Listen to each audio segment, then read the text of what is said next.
And welcome to another edition of the Traction Reaction Podcast. I'm Steve Zautke.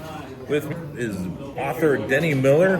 We've done these in the past. Whenever we get together down in Indianapolis, we like to do a podcast and talk about days of yore, so to speak. Those days, Steve, obviously was still the Roadsters. And no one was going to beat Parnelli Jones in what he did in 62 when he dominated the race and the brakes faded later on. And wound up having finished seventh. But Parnelli dominated again in 63, but Jim Clark made it close.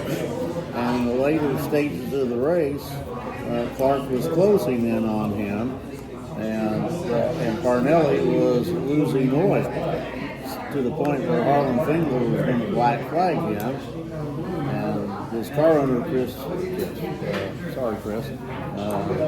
J.C. Agajanian. His dad, J.C. Agajanian, got into a big argument with Harlan Fingler. Colin Chapman came over there and he said, remember, she said anyone dropping any oil would be immediately black flagged. And Aggie was building the case that it was just a hairline crack where the bolt entered the auxiliary tank. It's horizontal. Horizontal. And now, Sachs was running in third.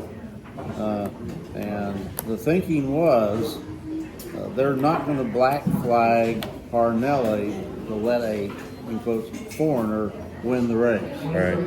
But if Sachs could pass Clark and take the lead, then they might black flag Parnelli so Sachs and an American could win. So going into turn one, Sachs just barely gets ahead of Clark and then loses it, spins into the infield, and barely taps the kind of a retaining type of wall on the inside. Did not come into the pits like you were required to do after you spin, and 3 or 4 laps later loses a wheel and crashes in turn 3. After the race, Sachs retrieves that wheel, and you have that famous photograph. Very much so. Of him pushing the wheel down the pits afterwards, Hey, good to see waving you. to all the fans and everything. Yeah. You've seen that photo before. Everybody's seen that. As a kid, I remember seeing that photo. And Roger McCluskey also spun. Right. And then you got the victory banquet and the famous punch heard around the world. And we'll post that photo, too, with Sachs with the checkered flag. That's a funny story, too. So immediately after the race, Sachs was saying he spun in Parnelli's oil and that the officials were being political because Agajanian was a powerful car owner. Imagine that. Not only a car owner, but a promoter on the West Coast. And so very soon, Sachs gets himself in big trouble with Tom Benford, who was president of USAC at that time.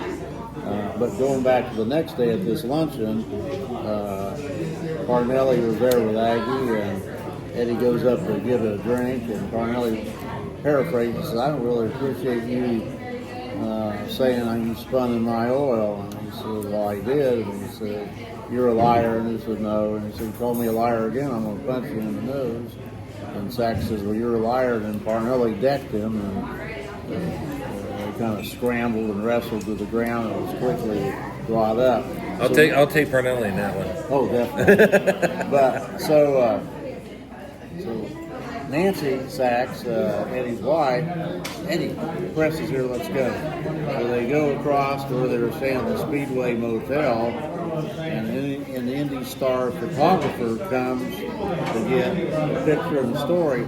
So she takes a black mascara pencil and blackens it in to give the impression that Eddie got a black eye from Parnelli. And then they took one of these little miniature flags that they have, the black flag, and put it in his mouth.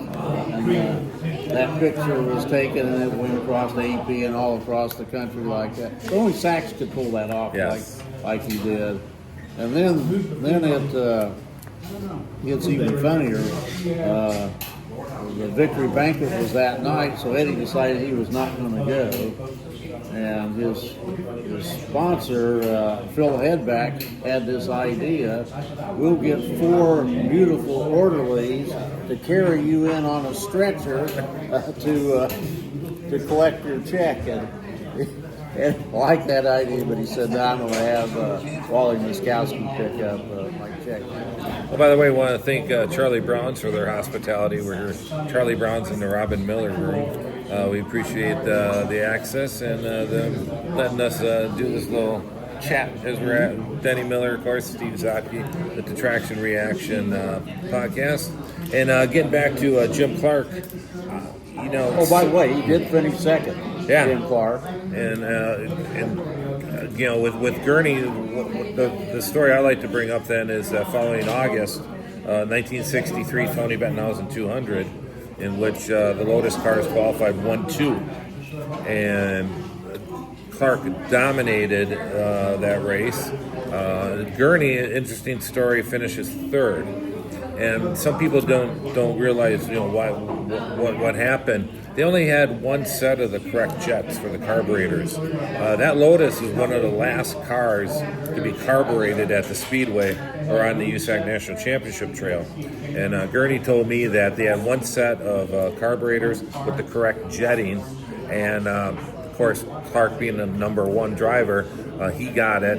And they got the closest ones they could get for Gurney. So Clark had no problems. He could motor through the corners. Gurney told me he'd go into turn 3, he'd let off on the gas, and then at the apex, he'd start putting the gas on, it'd cough, and then it would take off. So it was about a second and a half or so it would cough, and that's where he was losing his time. A.J. Foyt finishes second, but Clark was right on his butt. And what did Clark say about Foyt? You remember? You know, Clark goes. I want to go to Indy, not Milwaukee. They asked Clark. They go, how come you didn't lap AJ? Clark said, it's one thing to beat a man, but it's another to humiliate him. So he could have lapped Foyt, but he did not. And I think Foyt appreciated that. Foyt used to always say, "Oh, those foreigner drivers, this and that." But Foyt had very had great respect for Jimmy Clark. He had a lot of admiration. Clark was a fantastic driver and respected him, as well as Dan Gurney, of course. In '67, they won Le Mans together with Ford. So, but yeah, you're at a point in time with these drivers coming in, the Formula One drivers and that, where it was just, a lot of people say 1967 was probably the best field ever at the Indianapolis 500. We'll get to that in just a moment. But so then the following year, 64, of course, on Facebook, somebody will post a photo of Sachs or something, and everybody always goes, "Oh, 64, the crash." And I was kidding with Bob Gates, written several books, and I go, he had posted something. I said, when somebody posts a photo of Eddie Sachs, you don't necessarily have to mention the 64 crash every single time. He did do other stuff. Sachs sits on the pole in 60 and 61, and his rookie year starts second in 57. He started second in 59, so he had 4 years out of 5 that he was either first or second. We keep on going back to Eddie Sachs, don't we? This is the Eddie. Denny, in my opinion, is the Eddie Sachs expert. He's written not only a book on Eddie Sachs, but he's also written a screenplay about Eddie Sachs. And Eddie Sachs is just one of these iconic people. And not only that, but the stories. There are so many stories around Eddie Sachs. Beyond zany with Sachs. Yeah. Denny, appreciate it. It's Indianapolis. We're in Indianapolis at Charlie Brown's race weekend.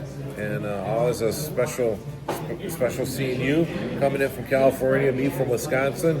We meet in Indianapolis and just enjoy everything about it. So we appreciate you listening and subscribing and liking the Traction Reaction podcast. And looking forward to do it again soon. Like swallows and Capistrano. There you go. Thank you.